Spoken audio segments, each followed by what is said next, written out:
Hello and what is up, 6th grade students? If you have made it this far, you've already clicked on this video, and I'm just going to show you how to make a celebration message using Google Drawing. So you're going to start out by clicking on this link. Then it's going to direct you to make a copy, and you'll make a copy. Next, I'm just going to add my own name. You'll add your own name at the title. So I'm going to put my name, Sonquist.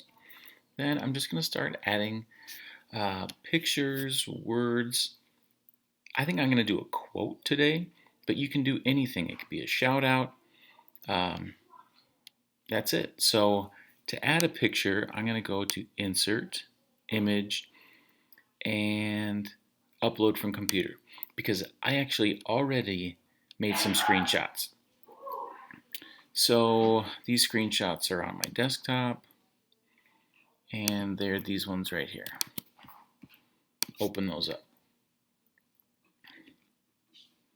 Alright, so they're from Kung Fu Panda. So I need to resize these a little bit and do some cropping. And I need to crop that one quite a bit more. And then I'm going to add some text. And there's a quote that I really like. Alright, so I'm just going to work on this for a little bit and you can check out my progress in just a second.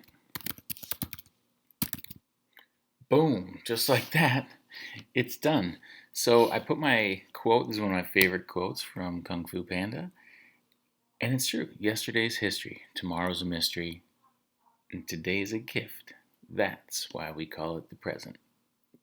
So this is a chance for you to share an inspirational quote, some thoughts, a message, a shout out, some art that you made. You can insert some art into one of these, and then when you're done, you're just going to go back to the survey and then press this Add File button. Then you're going to add it from your drive, and let me just see if it will work if I go Sonquist. Yep, Sonquist celebration message, and then press Submit. That's all you have to do to upload a message, and then it'll make it into the celebration. All right, see you later.